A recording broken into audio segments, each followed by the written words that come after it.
There's something haunting about the way ruins speak to us, not with words, but with silence. Picture this, a lone archway, its stones worn by centuries of wind and rain, standing as the last witness to a civilization long gone.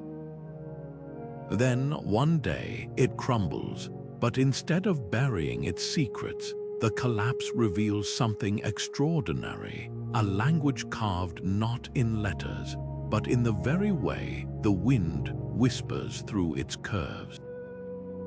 This isn't just a story about an ancient structure, it's about how nature itself became a messenger and how we're only now learning to listen. For years, archaeologists puzzled over this archway, nestled in the heart of a forgotten city. Its design seemed unusual, almost deliberate, like it was built not just to stand, but to sing. When it finally fell, researchers discovered something astonishing. The patterns in its stones, the angles of its curves, even the way the debris scattered, all of it was a code. A code that spoke of storms, of seasons, of messages carried on the breeze. This wasn't just architecture, it was a conversation between humans and the elements, a dialogue etched in stone and air. What does it mean to read the wind, to decipher silence? This discovery challenges everything we thought we knew about ancient communication. It's not just about inscriptions or scrolls. It's about understanding how entire cultures might have woven their knowledge into the world around them, turning cliffs into libraries and breezes into messengers. As we piece together this lost language, we're not just uncovering the past, we're learning to hear the earth in a way we never imagined. And that's where our journey begins, with a crumbled archway, a hidden code, and the echoes of a civilization that spoke in the language of wind and silence. The discovery began, like so many archaeological breakthroughs, by sheer accident. A team working in a secluded valley had brushed the dust off what seemed like just another crumbling relic of the past, its carvings so weathered they appeared meaningless at first glance. For weeks, they catalogued it as another forgotten monument, until a sudden storm rolled through the valley. As the winds howled, the ancient archway shuddered and collapsed, but instead of burying its secrets, the falling stones revealed something no one expected. Hidden inside were narrow, winding channels, meticulously carved into the rock like the veins of a leaf. And when the wind rushed through them, the archway didn't just groan or creak, it sang. The sound wasn't random. Each gust produced distinct notes, almost like a melody woven into the stone itself. Researchers soon realized this wasn't just erosion or coincidence. The channels were too precise, too intentional. Someone, centuries ago, had designed this archway to transform wind into music. But why? Was it an ancient shrine, a kind of weather instrument, or something even more profound? The more they studied it, the clearer it became. This structure wasn't built just to endure the wind, it was built to converse with it. What's truly astonishing is how the archway's language worked. The hollow channels weren't arbitrary. Their shapes and angles corresponded to specific wind speeds and directions, almost like a musical scale for the elements. A gentle breeze might hum a single low note, while a storm could unleash a cascade of tones, each one carrying meaning. Some researchers believe these sounds were messages, warnings of changing seasons or approaching storms. Others think the archway served as a bridge between the people who built it and the natural forces they revered. Either way, it's a reminder that communication isn't always about words.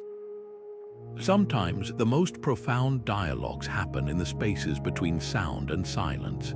Ancient cultures spoke of wind singers not as myth, but as revered craftsmen, artisans who shaped stone with the same care a composer writes a symphony. The archway's channels weren't just functional, they were a masterpiece of acoustic engineering. each curve and hollow tuned to transform the capricious wind into a precise language of sound. Imagine standing beside it as a storm approached.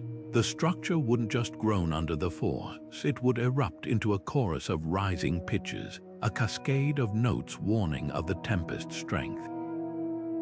This wasn't random noise, it was a deliberate system where pitch conveyed urgency, rhythm marked seasonal shifts, and resonance carried the identity of distant storms. What makes this discovery so revolutionary is how it redefines our understanding of ancient communication. We're familiar with written languages, symbols carved into clay or inked onto parchment, but here the medium was the wind itself. Scholars have drawn parallels to humpback whales, whose songs carry across oceans, or even honeybees, whose dances transmit information through vibration. Yet the Archway's language was far more sophisticated. Unlike whale song, which follows instinctual patterns, or bee dances, which are limited to immediate needs, this system was designed. It could be updated, adapted like a living library etched in stone. The implications are staggering. If one archway could hold such complexity, how many other structures might have served as silent messengers?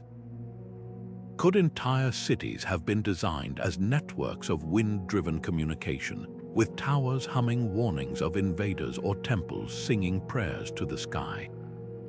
Some researchers speculate that these wind singers weren't just priests or artisans, but early scientists studying meteorology through sound.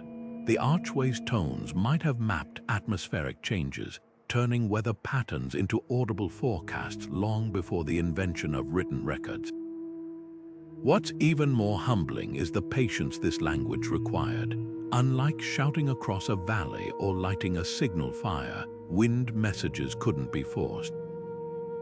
They demanded listening, they required harmony with nature's timing. In a world where we're inundated with instant communication, there's something profoundly beautiful about a language that could only be spoken when the wind chose to cooperate. It reminds us that some of the most profound connections aren't about domination, but collaboration between humans and the invisible forces that have always surrounded us. Silence wasn't just the absence of sound in this ancient language, it was a deliberate, powerful symbol. The Archway's creators carved gaps into its design, spaces where the wind's song would abruptly halt. These silences weren't accidents, they were as carefully placed as the notes themselves, like the pauses between words in a sacred chant. Nearby inscriptions tell of priests who would stand motionless for hours, their ears tuned not to the wind's music, but to its sudden stillness. To them, these silences were messages, omens of drought, warnings of war, or even the whispered approval of the gods. This discovery flips our modern understanding of communication on its head. We're so accustomed to valuing noise words, signals, constant chatter, that we forget how much meaning can live in the quiet. For this lost civilization, silence wasn't empty, it was active. A gap in the wind's song might signal the end of a harvest season, while an extended pause could mark the arrival of a holy day. The more researchers studied the Archway's patterns, the clearer it became. This language relied on balance. The tones carried information, but the silences gave it context, like invisible punctuation shaping an unseen sentence. What's even more fascinating is how these silences were measured. The gaps weren't random. Their duration and frequency followed precise ratios, mirroring the mathematical harmony found in musical scales or celestial cycles. Some scholars believe the priests used tools, perhaps chords or water clocks, to time the intervals, treating each silence like a celestial clock ticking in reverse. Others suggest the pauses were tied to breathe, with the Archway's designers mimicking the natural rhythm of inhalation and exhalation, as if the structure itself were alive. This duality, sound and silence, presence and absence, reveals a world you far more nuanced than we might expect from an ancient culture. They understood that communication isn't just about what's said, but what's withheld. A storm's roar might tell you to seek shelter, but the quiet that follows could tell you when it's safe to emerge. In a way, their language was a mirror of life itself, a constant interplay between action and stillness, noise and calm. And perhaps that's the most profound lesson this archway offers, not just how to listen to the wind, but how to hear the spaces in between. Modern technology became the key to unlocking this ancient conversation. Using three-dimensional modeling and advanced acoustic software, researchers reconstructed the archway's original form, mapping how wind would have surged through its intricate channels.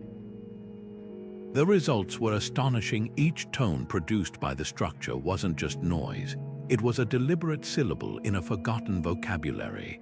A low, resonant hum might ripple through the stones, matching symbols for water carved on nearby artifacts. A rapid staccato burst aligned with markings that meant danger, like a primal alarm system woven into the architecture itself. But how do you translate a language with no living speakers? The team turned to the descendants of this lost civilization, comparing the archway's tones to fragments of oral tradition preserved over generations. In remote villages, elders still recounted stories of wind words, phrases their ancestors claimed to hear in storms. One elder described a melody that signaled the arrival of spring rains, eerily similar to a sequence the software recreated from the archway's channels. Another spoke of a warning tone that preceded landslides, a sound etched into collective memory long after its original purpose faded. What emerged was a lexicon as nuanced as any spoken language. The archway didn't just produce random sounds, it combined tones like letters forming words.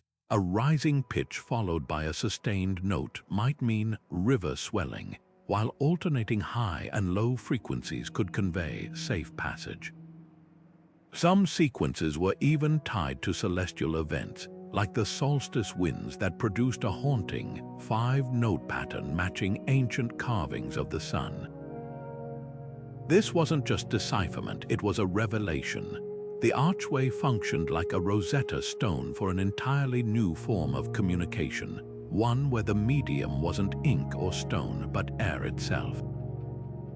And the implications stretch far beyond this single discovery. If wind could carry meaning so precisely, how many other natural phenomena might ancient cultures have harnessed as messengers? The line between language and landscape blurs, suggesting a world where the environment didn't just surround people, it spoke to them. The archway's language wasn't just a human invention, it was a collaboration with the earth itself. Think of it like a dance where every step was guided by the wind's rhythm. Certain tones matched the gusts that swept through the valley each spring, signaling farmers to plant their seeds.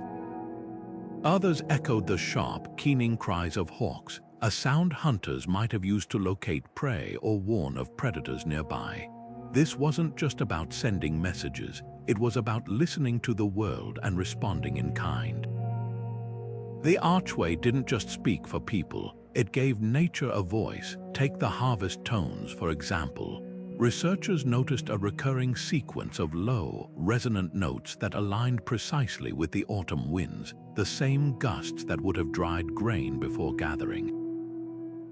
It's as if the archway was a living calendar, its songs marking time not by dates, but by the breath of the seasons. Nearby carvings depict villagers dancing when these tones rang out, their movements synced to the wind's cadence. This wasn't superstition, it was precision. They'd learned to read the sky's cues as fluently as we check a weather app today. Then there were the animal calls. Some channels produced shrill, staccato bursts almost identical to the alarm cries of local birds.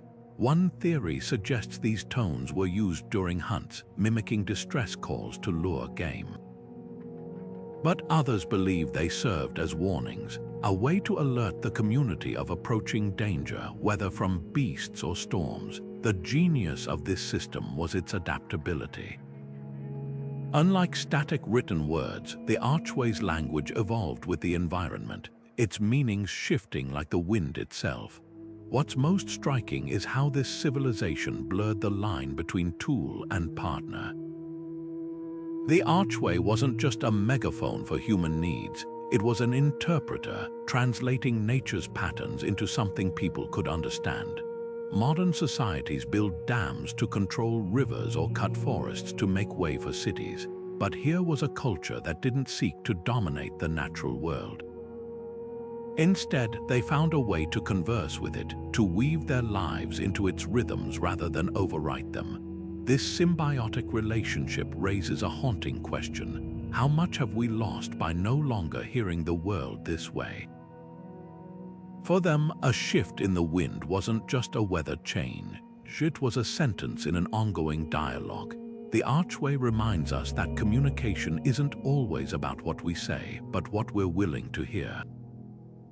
And somewhere in those crumbling stones lies an invitation to listen not just to each other, but to the ancient, whispering wisdom of the earth itself. The local legends weren't just stories, they were echoes of a truth buried in time. For generations, villagers spoke of the voice of the gods, a sound so pure it could only be heard by those with unclouded hearts. When researchers played the reconstructed tones of the archway for community elders, their reactions were visceral. One woman fell to her knees, tears streaming. The melody matched a lullaby her grandmother had hummed, a song supposedly whispered by the wind itself.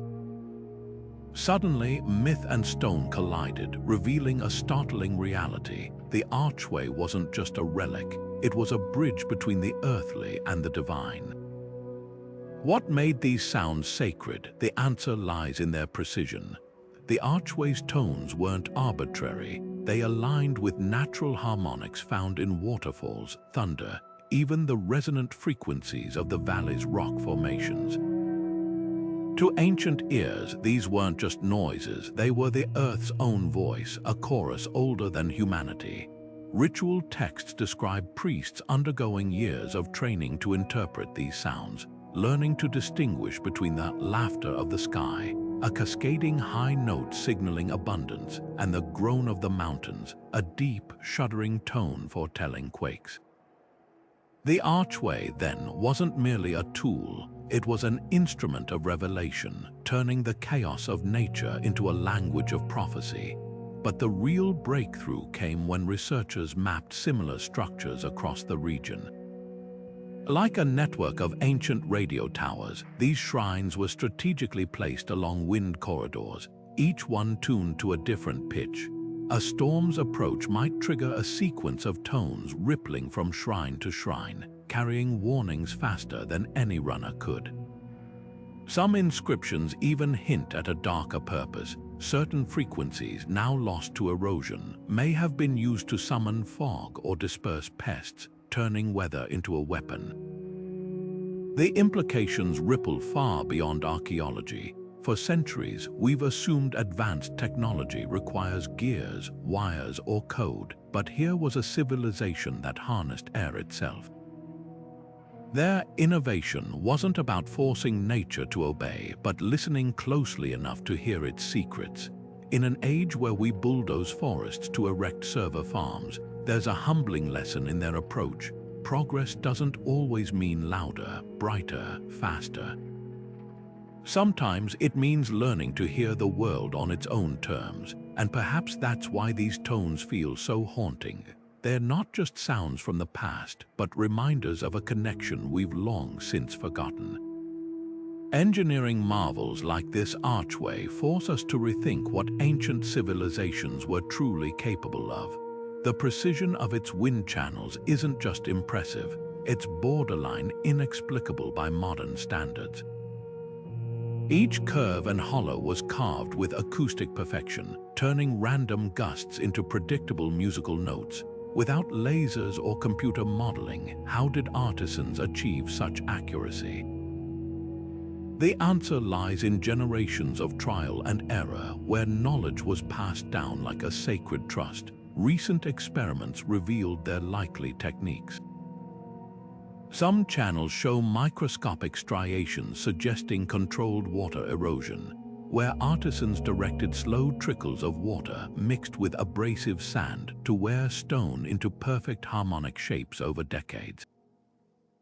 Other sections bear signs of heat fracturing, where targeted fire was used to weaken specific areas before precise chiseling. But here's what's truly astonishing: these methods weren't random. The builders understood stone's resonant properties at a molecular level. They knew exactly where to carve to make certain notes ring clearer, like master violin makers shaping wood for perfect timbre. What's even more remarkable is how they tested their work. Researchers found small, cup-like depressions near the archway's base, likely ancient tuning tools. By filling these with water and striking nearby stones, artisans could have listened for specific echoes to gauge a channel's sound profile. It was an ingenious feedback system. Adjust the carve, test the tone, repeat. This wasn't just construction, it was Stone Age sound engineering. The archway's sophistication becomes clear when compared to modern concert halls. Just as architects today use complex algorithms to design spaces with perfect acoustics, these ancient builders developed their own empirical formulas. Some channels follow the golden ratio, a mathematical proportion found in everything from seashells to symphonies, proving they understood universal principles of harmony centuries before Pythagoras.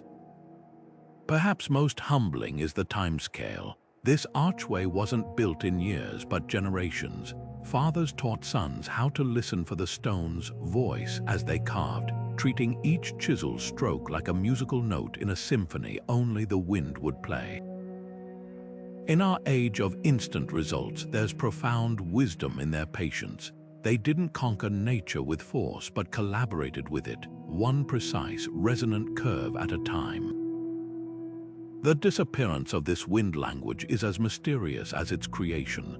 Imagine a society where every storm, every breeze carried meaning, and then, one day, it all fell silent. The most compelling theory points to climate. Over centuries, subtle shifts in wind currents could have thrown the archway's precise harmonies into chaos. A channel designed to sing at a specific pitch might now remain mute, its intended message lost as the very air it relied on changed course. Tree rings and sediment layers from the region show erratic weather patterns around the time the language faded, suggesting a world where the winds no longer spoke as they once did. But climate alone doesn't explain everything. Scattered accounts from neighboring cultures describe silencing rituals, ceremonies where foreign conquerors shattered wind channels to sever a people's connection to their land. One fragmentary text tells of invaders who, upon hearing the archway's tones, declared them the whispers of demons and sealed its passages with molten lead. It's a chilling parallel to how colonial powers often suppressed indigenous languages, erasing not just words but entire ways of understanding the world. Yet traces linger. In a valley 300 miles east, archaeologists uncovered the base of a similar structure, its few intact channels still humming faintly in the right wind. Further north, a cave painting depicts figures kneeling before a towering arch, their hands cupped to their ears as if straining to catch a fading song. These fragments suggest the language wasn't isolated. It was part of a vast, interconnected system, like dialects of a shared tongue. The real tragedy lies in how fragile this knowledge proved. Unlike clay tablets or stone carvings, wind language depended on perfect conditions. The right architecture, the right winds, the right listeners break one link in that chain, and the entire system collapses. The archway we study today is a shadow of what it once was, its surviving tones mere syllables from a lost epic, and that's what makes its rediscovery so urgent. Every note we decode is a thread pulled from oblivion, a reminder that some of humanity's most profound innovations weren't just about speaking, but listening. The archway's legacy lives on in ways its creators could never have imagined. Across the globe, architects now study its wind channels not as relics, but as blueprints for the future. In Barcelona, a skyscraper's facade ripples with precisely placed ridges that transform ocean breezes into a low, humming chorus, a direct homage to the ancient structure's acoustic genius. Meanwhile, in Tokyo, an entire park was designed with hollow sculptures that sing when typhoon winds howl through them, turning storms into public concerts. These aren't just artistic flourishes, they're revolutions in sustainable design. By letting buildings communicate through wind rather than electricity, we're rediscovering an ancient truth: nature itself can be infrastructure. Musicians, too, have become disciples of this lost language. Avant-garde composers weave field recordings of the archway's reconstructed tones into symphonies, blending millennia-old frequencies with modern instruments. One collective even crafted giant bamboo flutes tuned to match the archway's channels, planting them along coastlines to duet with incoming gales. The effect is eerie and beautiful, like hearing the past and present harmonize. What fascinates these artists isn't just the sound, but the philosophy behind it. A world where music wasn't created, but curated from the environment's own voice. Perhaps the most profound impact lies in how this discovery reshapes our definition of communication. Tech companies now fund research into acoustic ecology, exploring how natural sounds could encode data. Imagine forests transmitting messages through rustling leaves, or caves relaying warnings via echoes. Early experiments show promise. Certain rock formations can indeed produce distinct tones when wind passes through fissures, much like the archway's channels. It's as if we're relearning what that ancient civilization knew instinctively. Information isn't confined to screens or paper, but the real lesson transcends technology. In a village near the archway's ruins, children now play a game taught by elders. They close their eyes and list every sound the wind carries. A creaking branch becomes a greeting, a distant whistle a story. This simple act echoes the archway's deepest purpose, teaching us to listen not just with our ears but with our attention. After all, the wind never stopped speaking. We just forgot how to hear it. Unearthing the archway's secrets was like performing surgery on a ghost. Every touch risked erasing the very clues they sought to preserve. Traditional excavation tools were out of the question. A single misplaced scrape could obliterate centuries of delicate wind channels carved into the stone. Instead, the team relied on ground-penetrating radar to map the archway's internal structures without disturbing them, while drones circled overhead, capturing every angle in high-resolution 3D. Even these advanced methods had limits. The radar struggled with the archway's unusual composition, a mix of porous limestone and dense volcanic rock that scattered signals like a hall of mirrors. Weather became their fiercest adversary. The valley's microclimate swung between torrential rains that turned the site to mud and scorching droughts that cracked the ancient stone further. One season, a freak hailstorm sent the team scrambling to shield the archway with makeshift tops, only to watch helplessly as marble-sized ice pellets ricocheted off the fragile carvings. Each storm left new scars, accelerating the structure's decay. Funding was another battle. Between equipment costs and the painstaking pace of non-invasive research, grants dried up faster than desert streams. At one point, the lead archaeologist sold her personal library of rare texts just to keep the team fed. Yet the breakthroughs kept them going. A drone's thermal camera once caught a subtle temperature variation along the archway's base, a clue that led to the discovery of a hidden resonance chamber, perfectly tuned to amplify specific frequencies. Another day, a visiting linguist recognized a pattern in the channel angles that matched symbols on nearby pottery, linking architectural features to spoken words for the first time. These moments were more than academic victories. They were fragments of a dialogue resurrected, proof that every sacrifice mattered. Time, though, was the enemy they couldn't outrun. Wind erosion had already erased 30% of the archway's original channels, and carbon dating suggested the remaining ones might crumble within decades. The team worked with the urgency of paramedics, knowing each passing storm could steal another syllable from the wind's ancient vocabulary. In the end, their race wasn't just against decay, it was against oblivion itself, a desperate effort to hear the Earth's whispers before they faded forever. The archway's secrets didn't surrender easily to any one discipline. They demanded a chorus of perspectives. When the physicist first pointed out the Fibonacci-like harmonics in the wind channels, it seemed like an odd coincidence. But when a musician recognized those same patterns in centuries-old folk melodies from the region, something clicked. Suddenly, the stones weren't just whispering. They were singing in a language that bridged math and music, physics and folklore.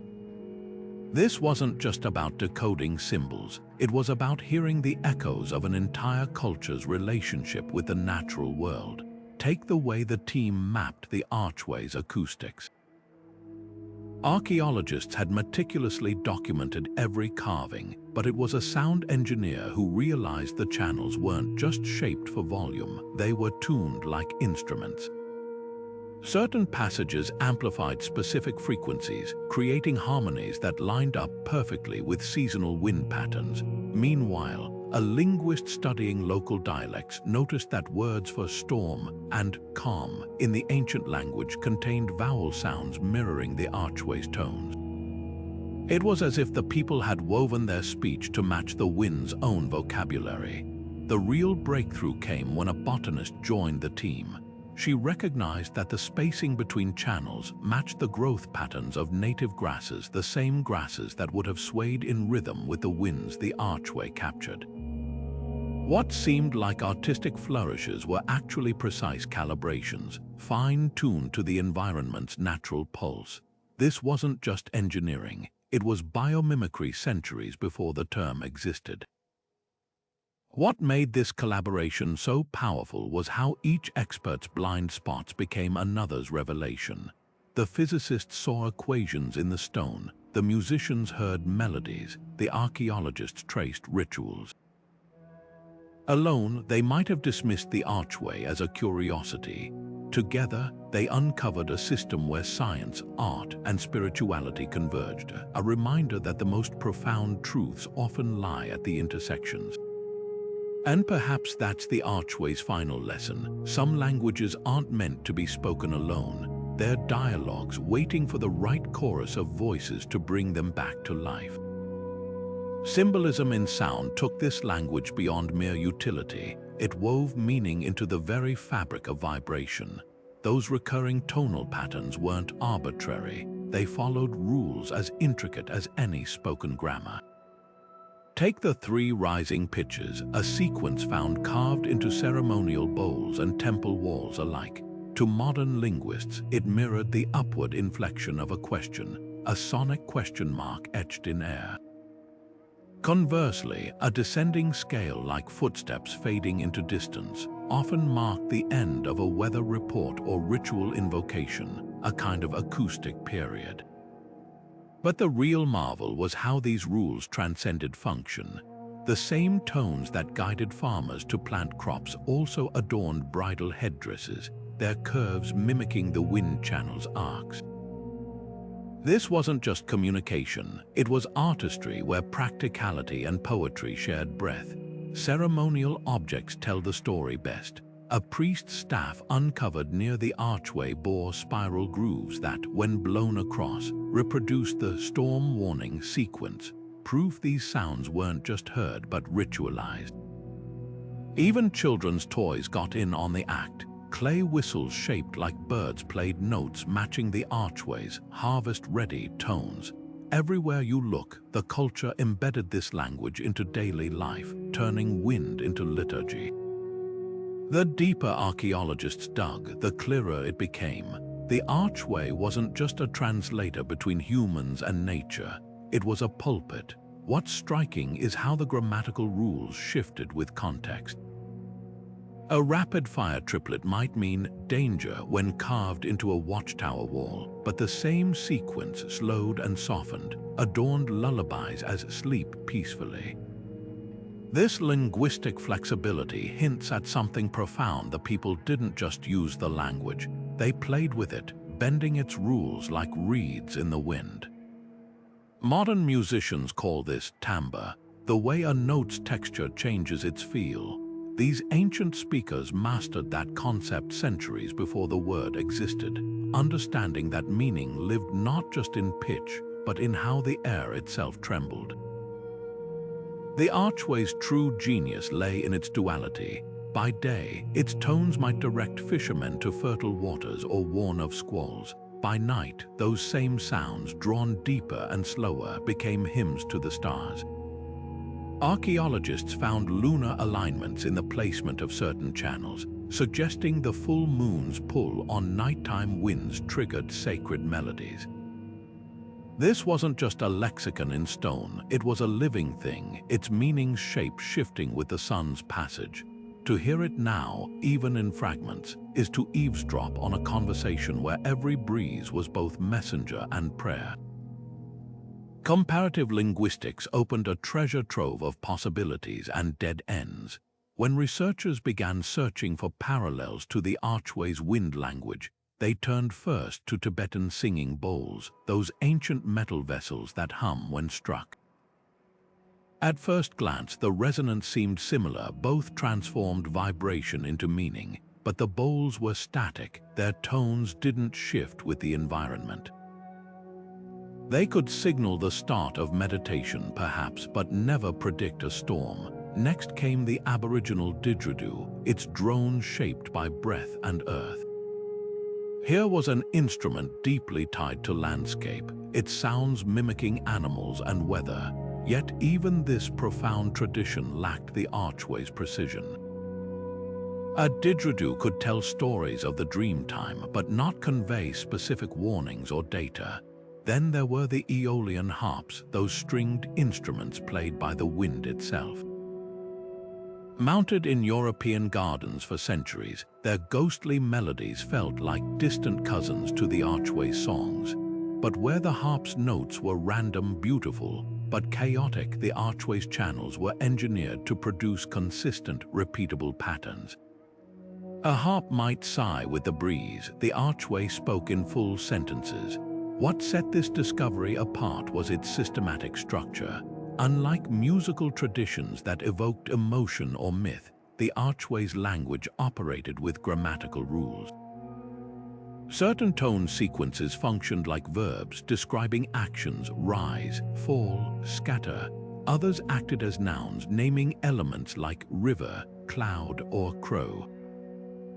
Linguists even identified what might be modifiers, a high, fluttering note that intensified meanings, turning wind into gale or rain into deluge.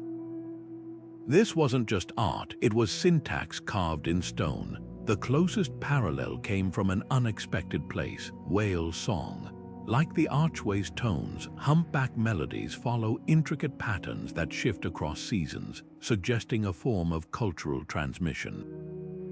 But where whales sing to each other, the archway's language was transactional, a dialogue between humans and their environment.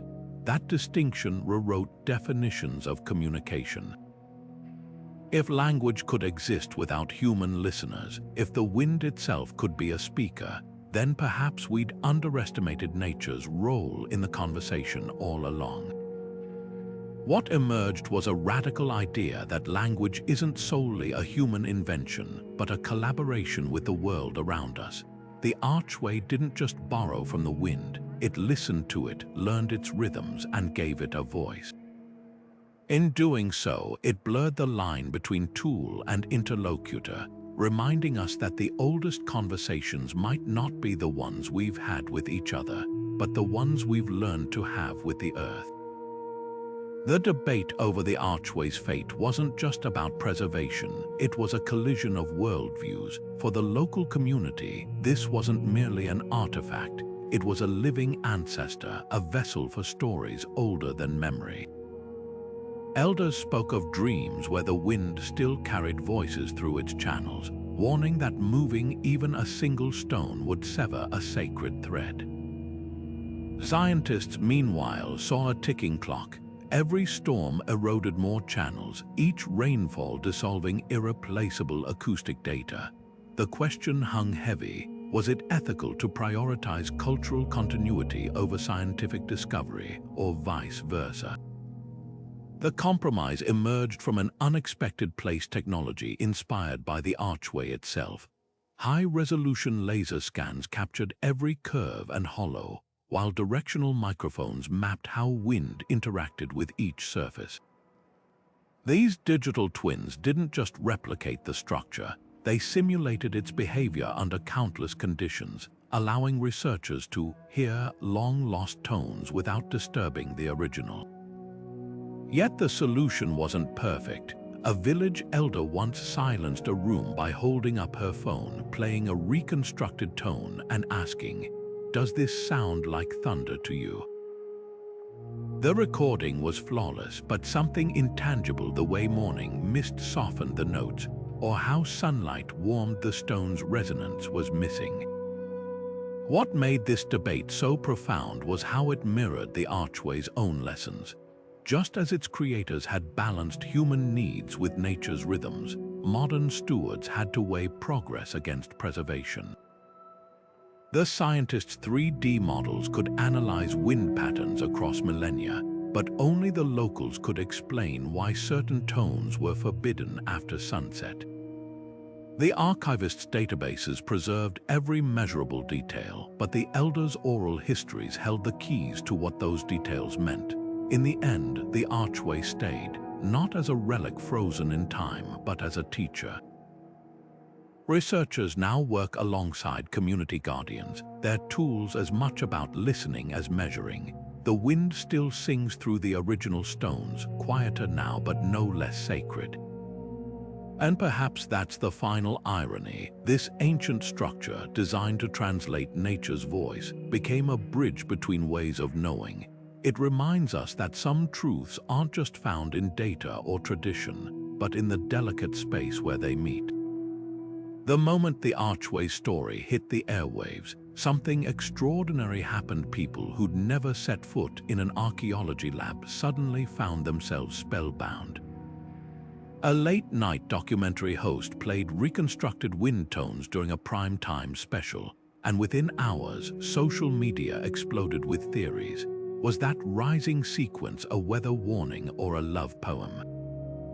Could the gaps between notes represent lunar cycles? Suddenly, everyone had an opinion.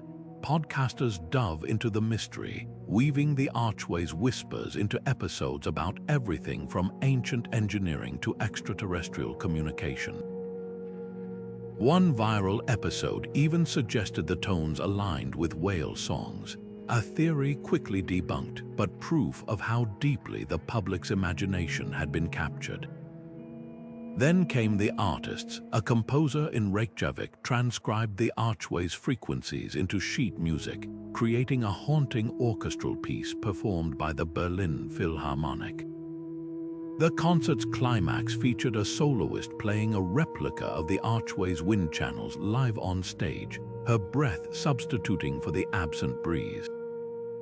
Meanwhile, street artists from Sao Paulo to Seoul painted murals of the structure, its curves morphing into musical notes or birds in flight.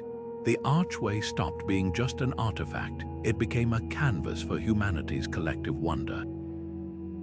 But the real magic happened online. Crowdsourcing platforms lit up with amateur linguists and sound engineers analyzing the tones. A retired mathematics teacher in Ontario noticed recurring intervals matching prime numbers, sparking a new line of academic research. A teenager in Mumbai used audio software to isolate what she swore was a deliberate pause pattern, later confirmed as the first deciphered punctuation in the wind language.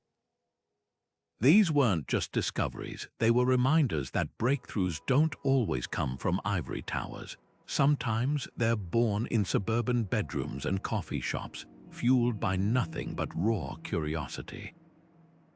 What made this global obsession so poignant was how it mirrored the archway's original purpose.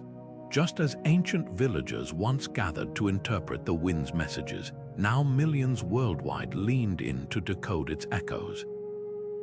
The structure had outlived its builders not through stone, but through something far more enduring: our unshakable need to listen, to understand, to connect across time. In an age of divisive algorithms and fractured attention, the archway became rare common ground, proving that some mysteries are too compelling to belong to any one culture. They're universal, waiting for the right moment to whisper to us all. Even with all we've decoded, the archway guards its secrets fiercely. Some tones simply don't appear in the reconstructed lexicon, gaps in the scale like missing teeth. Were these frequencies reserved for sacred ceremonies, uttered only by high priests during solstices? Or were they emergency signals, sounds so potent they were used sparingly, like a town bell rung only in catastrophe? One fragmentary inscription mentions the silent notes, tones said to be felt rather than heard, vibrating through the ground like distant thunder. Did the archway's creators discover infrasound centuries before modern science, harnessing frequencies below human hearing for rituals or warnings? Then there's the mystery of regional dialects. Scattered reports describe similar structures in neighboring valleys, each with slight variations in channel design. One had narrower openings producing sharper, higher pitches. Another's channels spiraled like seashells, creating sustained drones. Were these intentional adaptations like accents in spoken language tailored to local wind patterns? Or were they variations on a theme, each archway serving a unique purpose in a broader network? A trader's journal from the era mentions wind scribes who traveled between shrines, tuning them to harmonize across distances. If true, this wasn't just a language, it was a symphony, with each structure contributing its own voice to a chorus spanning mountains. The most tantalizing theory comes from a single clay tablet, cracked and half lost to time. It lists 13 unspoken tones, frequencies forbidden to all but the gods. Some scholars dismiss this as superstition, but a daring experiment suggests otherwise. When researchers projected these missing frequencies into the archway's replica using specialized speakers, the vibrations caused nearby metal objects to hum in sympathy, a phenomenon known as resonant frequency. Could the ancients have used these tones to move objects or transmit energy? It's a radical idea, but not impossible. After all, we've only just begun to listen. Perhaps the truth lies in the gaps themselves. Every language has its untranslatable words, concepts so rooted in a culture's world, they defy direct explanation. Maybe these silent notes weren't meant to convey information at all, but to evoke something deeper, the awe of a storm's first gust, the hush before snowfall, the intimacy of breath shared between parent and child. The archway's greatest lesson might be that some messages aren't spoken to be understood, but felt to be remembered. And in those absences, we hear not just what was lost, but what we've yet to learn. The hunt for the archway's siblings has become a technological treasure hunt, blending ancient clues with cutting-edge tools. Satellite imagery now scans vast landscapes, searching for telltale signs, circular foundations in remote valleys, peculiar rock formations aligned with prevailing winds. But it's not just about spotting ruins, it's about listening to the land. Artificial intelligence crunches centuries of weather data, mapping how wind corridors once danced across forgotten trade routes. Where these paths intersect with archaeological sites, expeditions dig, hoping to uncover another stone throat waiting to sing. One promising lead emerged in a highland basin, where LiDAR scans revealed a half-buried structure with the same distinctive curvature as the original archway.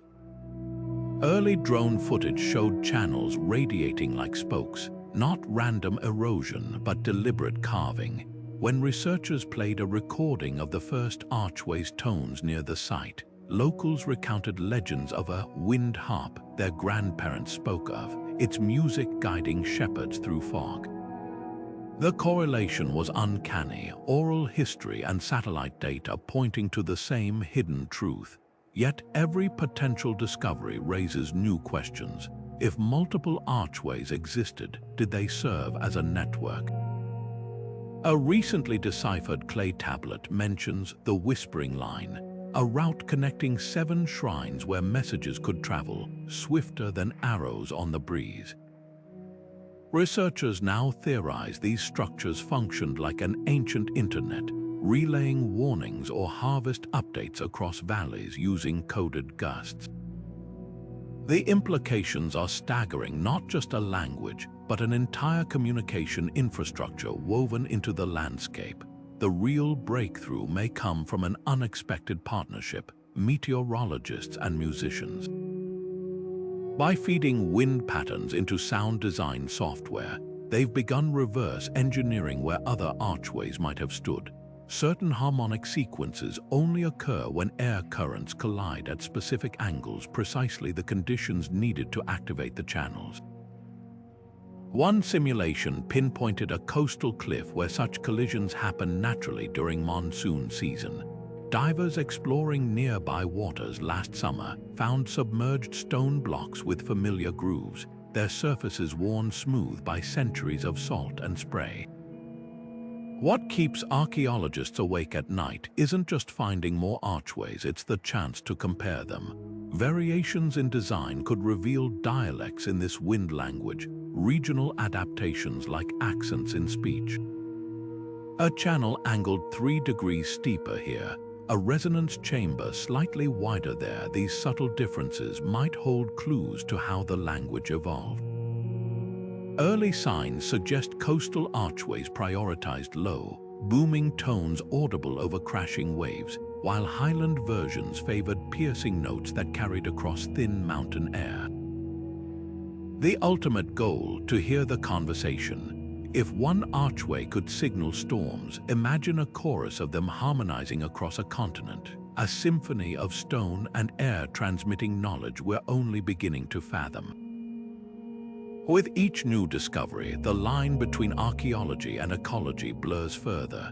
We're not just studying ruins, we're learning to eavesdrop on an ancient dialogue between humanity and the skies, one rediscovered note at a time. The archway's discovery didn't just rewrite history, it sparked an academic revolution. Universities worldwide now offer courses in archaeoacoustics, a field that barely existed 2 decades ago. Imagine walking into one of these classrooms. On your left, an archaeology student measures the resonance of a reconstructed stone channel. On your right, a physics major calculates how wind shear affects tonal frequency. This isn't just education, it's time travel, where cutting-edge science meets ancient ingenuity. At Stanford, graduate students use laser-cut replicas of the archway's channels to test how different materials affect sound propagation. One team recently discovered that a mix of limestone and crushed quartz found in the original structure produces harmonics unmatched by modern materials. Down the hall, linguists collaborate with musicians to transcribe the tones into a working lexicon, treating each sequence like fragments of a forgotten symphony. The result, an ever-expanding dictionary where words aren't spoken but felt as vibrations in the air. What makes these programs so groundbreaking is their refusal to fit neatly into academic boxes. A single research project might involve anthropologists studying ritual drumming patterns, engineers modeling airflow through ancient cities, and botanists identifying plants whose leaves vibrate at the same frequencies as the archway's tones. This isn't multidisciplinary work, it's interdisciplinary, tearing down the walls between fields to rebuild knowledge from the ground up. The real magic happens in the field schools. At a dig site in Turkey, students don't just brush dirt off artifacts, they listen. Microphones buried around the excavation capture how wind interacts with partially unearthed structures, revealing acoustic patterns invisible to the eye. Last summer, an undergraduate noticed that morning breezes triggered a distinct echo in a newly uncovered chamber, leading to the discovery of a hidden resonance cavity. Moments like these prove that the archway's greatest gift wasn't just its language, but its lesson. Sometimes you have to close your eyes to truly see. Beyond academia, this research is changing how we preserve cultural heritage. Conservationists now use sound mapping to prioritize which ruins to stabilize, focusing not just on visual integrity but acoustic legacy. In Jordan, a team saved a crumbling tower not for its carvings, but because it produced a tone matching an ancient hymn described in scrolls. The archway taught us that some histories aren't written, they're sung, and only those who listen can keep them alive. Perhaps the most profound shift is in how we define intelligence. For centuries, we measured ancient cultures by their monuments and manuscripts. Now, we're learning to value their sensitivity, their ability to hear meaning in a gust of wind or read prophecy in the pause between breaths. The students mastering this forgotten language aren't just studying the past, they're rehearsing for a future where we might once again converse with the world around us, not through domination, but through harmony. The ancient archway's legacy now breathes through the hands of modern artists, who have transformed its whispers into something tangible for our era. In a Barcelona plaza, a towering steel sculpture spirals toward the sky, its hollow core lined with precisely angled flutes. When the Mediterranean wind sweeps through, the structure doesn't just hum, it articulates, producing tones that mirror the archway's harvest chime. The sculptor, a former aerospace engineer, spent years studying the original channel's acoustics, translating their mathematical harmonies into public art. Passers-by pause mid-stride as the sculpture's song swells, some instinctively checking the horizon for storm clouds, as if their bodies remember a language their minds have forgotten. Meanwhile, in Reykjavik's concert halls, a composer blends reconstructed archway tones with traditional Nordic folk melodies. Her signature piece, Stone Breath, features a soloist playing a glass harmonica tuned to the exact frequencies of the archway's storm warnings, while the orchestra echoes with motifs inspired by wind patterns.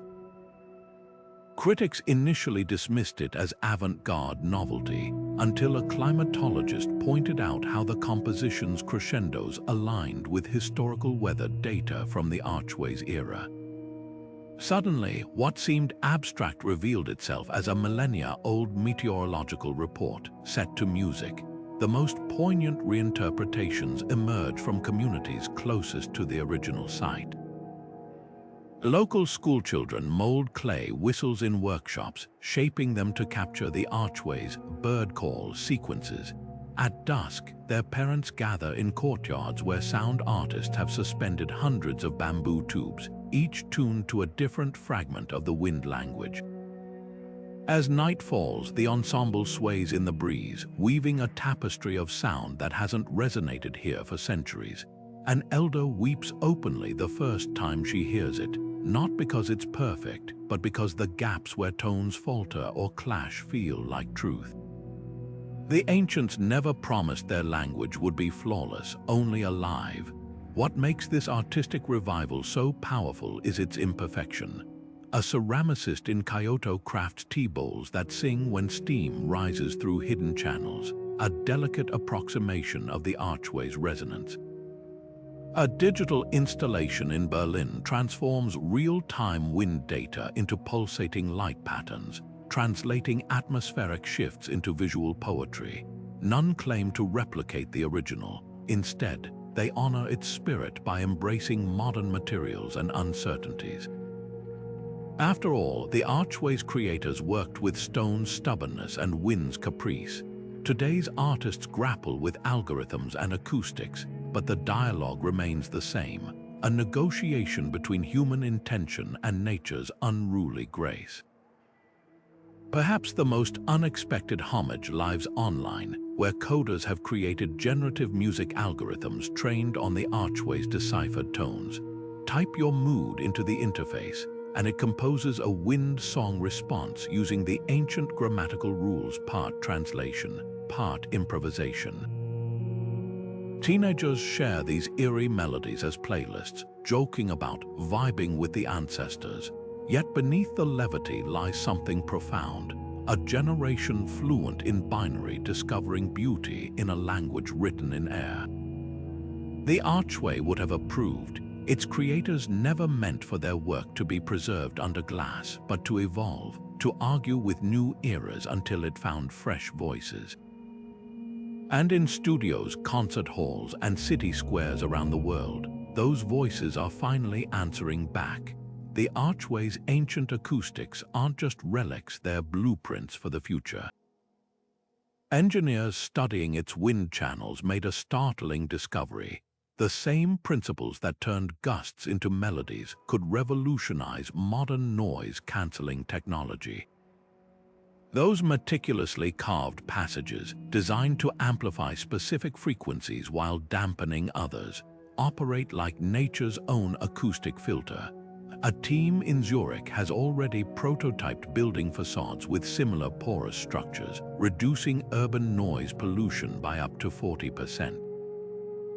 The secret lies in how the archway's irregular channels scatter sound waves, breaking them apart before they coalesce into noise. It's a stark contrast to today's brute force solutions, which often rely on energy-hungry active cancellation. Instead of fighting sound with more sound, we're learning to sculpt silence from the air itself, just as the ancients did. Wind energy is undergoing its own quiet revolution thanks to this rediscovered wisdom. Turbine designers struggling with inefficient blade aerodynamics found inspiration in the archway's fluid dynamics, specifically how its curved channels accelerated airflow without turbulence. By mimicking these contours, a Scottish startup created turbine blades that harvest energy from gentler breezes, boosting output by nearly 20%. But the real breakthrough came when researchers noticed how the archway's interior grooves created tiny vortices, like miniature tornadoes that stabilized wind flow. Applied to industrial-scale turbines, this same principle reduces wear and tear from erratic gusts, potentially extending equipment lifespans by decades. What began as an archaeological curiosity is now rewriting engineering manuals, proving that sustainable innovation doesn't always mean inventing anew. Sometimes it means listening to what the wind has whispered all along. Even medical technology is borrowing from this ancient playbook. Biomedical engineers in Boston are testing wind-inspired stents, tiny mesh tubes inserted into arteries, whose spiral patterns mirror the archway sound channels. Early trials show these designs improve blood flow with less turbulence, reducing the risk of dangerous clots. Meanwhile, architects in earthquake-prone regions are experimenting with wind-dampening foundations that borrow the archway's resonance principles, absorbing seismic shocks the way its stones once absorbed erratic gusts. The parallels are uncanny. Just as the structure transformed chaotic winds into harmonious tones, these modern adaptations turn destructive forces into manageable rhythms. Perhaps the most poetic application emerges from the field of environmental monitoring. Scientists have deployed networks of miniature wind sensors across drought-stricken regions, their designs lifted straight from the archway's playbook. Unlike clunky electronic weather stations, these passive devices require no batteries, just carefully tuned cavities that hum at specific humidity levels. Farmers can literally hear when rain approaches as the sensor's pitch rises like an ancient barometer. It's a full circle moment. Technology born from a civilization that read the wind now helps us navigate a climate they couldn't have imagined. The Archway's greatest gift isn't just its specific innovations, but its underlying philosophy that progress shouldn't shout over nature, but harmonize with it.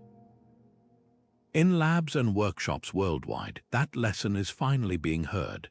Descendant communities have turned the Archway's rediscovery into a living revival, a reawakening of traditions once silenced by time. In village squares where elders once whispered fragments of wind songs to disbelieving grandchildren, now entire families gather to practice the old ways. A grandmother demonstrates how to cup hands around a carved wooden flute, its design copied from temple reliefs, producing tones that mirror the Archway storm warnings. Children compete to replicate the sequences, their laughter blending with the hollow notes. What was nearly extinct has become a bridge between generations, a shared language where science and spirit intertwine. The rituals are adapting too. At solstice ceremonies, priests no longer rely solely on written prayers. They wait for the wind to fill ceramic resonators tuned to the Archway's frequencies. When the tones align with ancient hymns, it's seen as divine confirmation, a nod from ancestors. One elder described the moment a summer breeze triggered the precise sequence for abundance during a drought-era blessing. The resulting rainfall, days later, was hailed as more than coincidence. Skeptics call it selective memory, but for the community, it's proof the dialogue never truly ended. It just needed remembering. Schools have woven the wind language into their curriculum. Geography lessons map how local topography shapes air currents, while music classes teach the intervals between ritual tones. Teenagers once glued to smartphones now trek to high ridges with sound meters, documenting how modern climate shifts have altered ancestral wind patterns.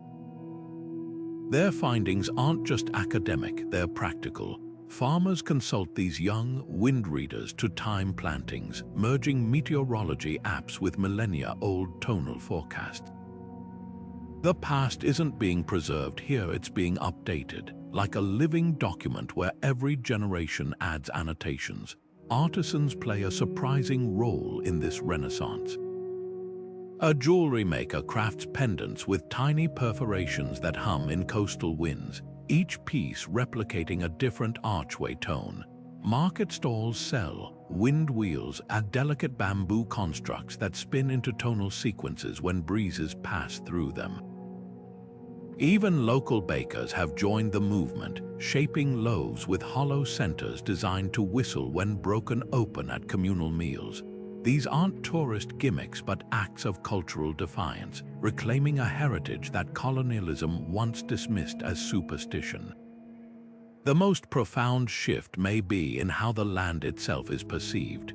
Where developers once saw empty valleys ripe for construction, communities now point to singing slopes, ridges where wind interacts with rock formations to produce archway-like harmonics. Environmental impact surveys must now include acoustic evaluations, protecting not just ecosystems but sonic legacies. A proposed highway was rerouted after elders proved its path would silence a wind corridor that had spoken for centuries. The message is clear: progress shouldn't mute the Earth's voice. This revival isn't about nostalgia. It's a recalibration, proving that some connections can't be severed, only quieted until the right listeners return. The Archway's language survived not in stone, but in the stubborn memory of the land and those who never stopped hearing its whispers. Now, as new voices join the chorus, the dialogue grows richer, blending ancient wisdom with contemporary questions. The wind hasn't changed its vocabulary. We're just finally learning to speak back. The archway's wind language doesn't just belong to history, it rattles the foundations of how we define intelligence itself. For centuries, we've measured civilizations by their written words, their towering monuments, their mathematical achievements. But here was a culture that encoded knowledge in something as transient as a breeze, treating the very air as parchment. This forces us to confront an uncomfortable truth. What if our obsession with textual and technological complexity has blinded us to other, equally profound forms of wisdom? The Archway's creators didn't lack advancement, they simply advanced in a direction we've forgotten to value. Consider how we've long dismissed oral traditions as inferior to written records, yet the Archway reveals how spoken language might have been just one thread in a richer tapestry of communication. When wind could carry precise agricultural warnings and sacred invocations, when silence itself held grammatical meaning, literacy takes on new dimensions. Indigenous cultures from the Amazon to Australia have long spoken of reading animal tracks, cloud formations, even the shimmer of sunlight on water systems dismissed as primitive until now. The Archway proves these weren't just metaphors, but sophisticated intellectual traditions operating outside Western frameworks. This discovery also challenges our assumptions about intelligence in the natural world. Scientists now recognize that trees exchange chemical signals through fungal networks, whales teach regional dialects to their young, and even slime molds solve complex mazes without brains. If a stone archway can speak through carefully engineered vibrations, how many other non-human languages might surround us? A growing field of researchers now listens to coral reefs, decoding the clicks and pops of marine life as potential communication. Others study how electrical impulses in plant roots might form botanical sentences. The Archway didn't just belong to its builders, it was co-authored by the wind itself, blurring the line between human and environmental intelligence. Perhaps most humbling is the realization that our modern communication tools might be limiting rather than liberating. Digital screens flatten experience into pixels and keystrokes, divorcing us from the multisensory languages our ancestors knew. The Archway's creators lived in constant dialogue with their environment, hearing messages in rainfall and interpreting meaning in bird flight.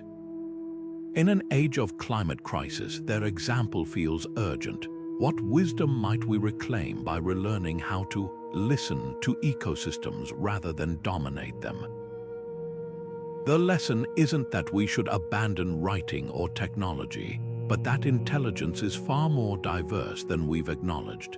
Like concertgoers who only appreciate the violin in an orchestra, we've fixated on one instrument in civilization's symphony. The Archway invites us to hear the full composition, the rustling grasses, the murmuring rivers, the whispering stones, reminding us that true understanding begins with humility. Some conversations don't happen in words, but in the spaces between them, where the world speaks in languages we're only beginning to remember.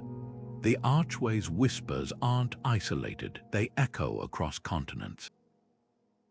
High in the Andes, shepherds still speak of the singing stones, towering rock formations that hum when dawn winds rush through their fissures. In Japan's mist-shrouded valleys, Shinto shrines house wind needles, bronze rods that vibrate with tonal precision during seasonal gales. Even the Sahara's nomadic Tuareg describe ancient voice rocks, their surfaces etched with spiral grooves that transform sandstorms into eerie melodies. On the surface, these sites seem unrelated, separated by oceans and millennia. But when researchers overlay their acoustic blueprints, a startling pattern emerges. Each structure shares the same harmonic ratios, the same deliberate engineering to transform chaos into coded sound. Could these be fragments of a global language, a silent web woven by cultures we assumed never met? The evidence grows more compelling when you trace wind corridors. The archway's valley funnels air currents toward coastal trade routes, where similar tonal structures appear in Crete and Malta. Peru's singing stones align with high-altitude jet streams that rush toward Polynesia's coral atolls, home to legends of talking caves that still murmur during typhoons. It's as if ancient builders mapped invisible highways in the sky, planting their sonic beacons where the wind's path was most predictable. Even more tantalizing are the material clues. A shard of pottery found near the archway bears a glaze mineralogically identical to pigments used in Saharan rock art, while a Japanese wind needle's alloy matches Bronze Age Anatolian metallurgy. These aren't just coincidences, they're breadcrumbs leading to a forgotten dialogue. What sealed this network's fate? Climate shifts likely played a role.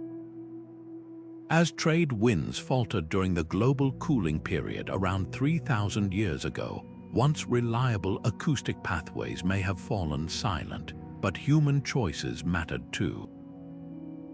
The rise of written language with its tangible, portable records could have made wind communication seem cumbersome. A clay tablet could cross deserts without relying on the right breeze. A carved stone didn't need ideal weather to speak.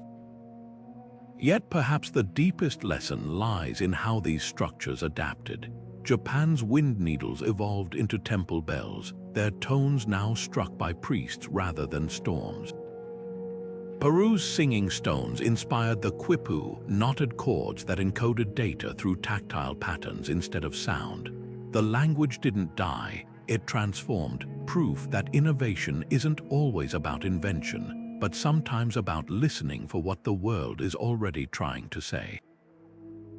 The most radical idea isn't that these cultures shared technology, but that they shared a worldview. To them, wind wasn't just a force, it was a messenger, a thread stitching earth to sky, human to divine. When a Saharan voice rock hummed and an Andean singing stone answered 12,000 miles away, it might not have been planned communication, but a shared recognition. The air itself was alive with meaning. In an age where we've mapped every ocean floor and sequenced every genome, there's humility in realizing how much ancient civilizations heard that we've only just begun to detect. The archway and its global kin challenge us to reconsider what connection really means, not through wires or satellites, but through the elemental forces that have always bound us together. Preservation efforts have transformed the crumbling archway from a relic at risk into a living testament of ancient ingenuity. A coalition of international nonprofits now funds protective shelters that shield the fragile stone channels from relentless wind and rain, their designs inspired by the archway's own acoustics. These shelters aren't just roofs, they're engineered to amplify the very tones they protect, with parabolic ceilings that catch and redirect whispers of breeze back toward visitors. The result, a space where preservation and experience intertwine, where every gust still sings through the stones as it did millennia ago. Scattered across the site, listening stations offer a more intimate encounter. These sleek, solar-powered booths house directional speakers that play reconstructed wind tones alongside real-time gusts, allowing visitors to hear the archway's language even on calm days. Touchscreens overlay translations, showing how a sequence of rising pitches once signaled approaching storms or marked solstice celebrations. But the true magic happens when nature cooperates, when a sudden wind surges through the original channels, harmonizing with the recordings in an uncanny duet between past and present. Visitors often describe the sensation as time collapsing, as if the ancients themselves are murmuring just beyond hearing. What began as an archaeological site has become something far more profound, a pilgrimage for seekers of all kinds. Musicians kneel beside the stones, tuning instruments to match the archway's frequencies. Poets scribble verses in notebooks, chasing metaphors hidden in the wind's cadence. Climate scientists arrive with anemometers, studying how shifting wind patterns alter the tones, a real-time lesson in environmental change.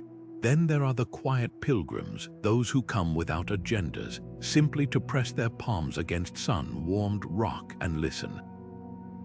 For them, the archway isn't just a marvel of engineering. It's a mirror, reflecting a longing to reconnect with the elemental in an age of screens and algorithms. The most unexpected guardians of this legacy, local schoolchildren.